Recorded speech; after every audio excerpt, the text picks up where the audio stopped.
प्रारब्ध क्या गिराता है? बार बार फेल होता है, उसे पढ़ाई से ही अलग कर दिया। हम कह रहे हैं हमारे प्रश्न जितने भी आएंगे हमारे ही क्लास के चैप्टर के आते हैं कि और क्लास के आते हैं? नौकरी वाले, जैसे वो नौकरी के लिए एग्जाम दिया जाता है। नौकरी का एग्जाम जो दिया जाता है, अगर हम सर्वतोभावेन परिपक्व हैं और फिर हमको नौकरी नहीं मिल रही तो हमें संतोष करना चाहिए कि हमारे किसी बुरे कर्मों का प्रारब्ध भोग है और हमें बैठना नहीं चाहिए, हमें दूसरा प्रयास करना चाहिए। हर बार प्रारब्ध अगर फेल कर रहा है तो हम दूसरे चैप्टर में आ जाते हैं। नौकरी नहीं है तो पढ़े लिखे हो कोई छोटा व्यापार कर लो, कुछ नहीं तो 500 रुपया लेबरी के मिलते हैं, 8 घंटे हम इज्जत से कमाएंगे और अपने माता पिता परिवार की सेवा करेंगे। हमें निराश होने की जरूरत नहीं, हमें हताश होने की जरूरत नहीं। बेईमानी, गंदे आचरण, कायर बने बैठे रहना ये बिल्कुल ठीक नहीं।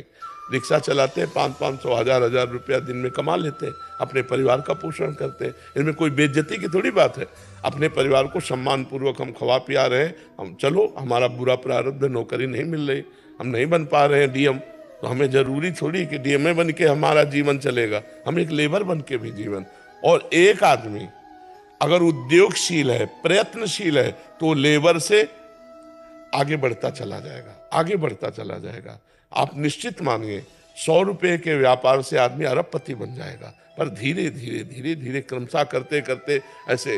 तो हमें लगता है कि हमें निराशा तो होनी नहीं है और भगवान पर अविश्वास करना नहीं, हमको श्रद्धा बनाए रखनी तो हमारा मंगल हो जाएगा। अपने कर्मों को भोगना पड़ता है, फिर आगे हम बढ़ते हैं, कर्म संस्कार मिट जाए। देखो कितने लोग ऐसे हैं जो पापी हैं, वास्तविक पापी हैं, उनको रामकृष्ण हरि से कोई मतलब नहीं। वो शराब पीते हैं, मुर्गा मांस खूब खाते हैं, दुनिया के जितने पाप है सब करते हैं, लेकिन उनको जुकाम नहीं है, उनको कोई परेशानी नहीं। क्यों? क्योंकि इस समय पुण्य का प्रारब्ध चल रहा है और भोग लेने दो पुण्य, और ये पाप और वो पाप का जहां कनेक्शन हुआ फिर पता चल जाएगा कि क्या है जीवन। आज तुम धर्मात्मा हो, धर्म से चल रहे हो, नाम जप कर रहे हो, वर्तमान में पुण्य कमा रहे हो, लेकिन पूर्व का प्रारब्ध तुम्हें परेशान कर रहा है। जिस समय पूर्व का प्रारब्ध नष्ट होगा, वर्तमान का पुण्य और पूर्व का पुण्य मिलेगा, ऐसे चमक जाओगे, ऐसे प्रकाशित हो जाओगे। आदमी को समझना चाहिए, अगर हम धर्म से चल रहे हैं तो हमें पता है मैं गलत नहीं हूं, और फिर मुझे गलत परिणाम मिला तो मुझे पता है मेरे कर्म का फल है। हमें निराश नहीं होना। अच्छा, एक साइड में हमें कर्म रोकेगा तो हम दूसरे साइड में भागते हैं, हम व्यापार में भागते हैं, हम नौकरी के लिए छोड़ देते हैं। प्रारब्ध भी बड़ा प्रबल होता है। नहीं, भगवान के नाम से नाम जब तो करते हैं, पर नहीं, नाम जब से प्रबल नहीं होता, नहीं तो वैसे सामने बैठे न होते, अस्पताल में पड़े होते। बार बार गिराता है महाराज। तो हमको भी तो रोज डायलिसिस होता है, हम मस्त नहीं तो वे दिखाई दे रहे, तो बीमार नजर आ रहे, तो फिर हम मस्त रहते हैं।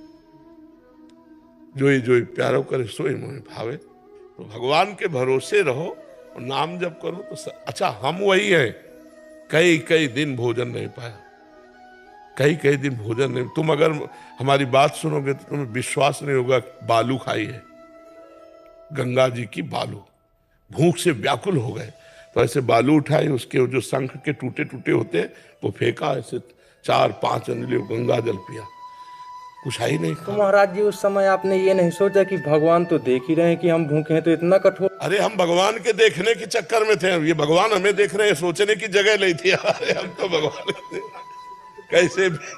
कैसे मिले, कैसे उनको देखो, वो हमें देख रहे हैं सब कुछ। महाराज कठोर नहीं है भगवान, जब बाजुर खा रहे हो तो इतना तो थोड़ा दया करनी चाहिए भगवान को कि बाजुर ही खवा रहे। एक बार देख लिया ना उन्होंने कि कितना समर्पण है। महाराज जी परीक्षा लेते हैं भगवान बहुत तेजी से। अगर एक बार उनकी परीक्षा में पास हो गए तो बस फिर निहाल कर दे। महाराज कई बार लेते हैं। नहीं, एक बार का मतलब होता हर डिपार्टमेंट में लेते हैं, खान पान, देखना सुनना, परिवार, ऐसा। 9 साल से हमारी परीक्षा ही ले रहे हैं बार बार, इसलिए। नहीं तो कृपा भी तो के, आप हमारे सामने बैठकर बातें सुन रहे हो उनकी, तो कृपा नहीं है उनकी। हाँ, तो कृपा ना होती तो आप हमारे सामने ना आ पाते, बिना भगवान की कृपा के नहीं। आपकी तो, कृपा से नाम जब चल। आप चिंता न करो, एक दिन तुम देख लेना, सुदामा जी को कई दिन भोजन नहीं मिलता था और आखिरी परिणाम ये हुआ कि जैसी द्वारिकापुरी वैसी सुदामापुरी। आपके ही दृढ़ विश्वास में अभी तक 9। चलो यार, तुम चलो, पार हो जाओगे, हमारी बात मान लो। अमीरी गरीबी यहाँ की झंझटें हैं, वहाँ के लिए तो तुम बिल्कुल तैयार हो रहे हो ना, अच्छे आचरण कर रहे हो, बुरा आचरण नहीं कर रहे, बहुत अच्छे से चलो।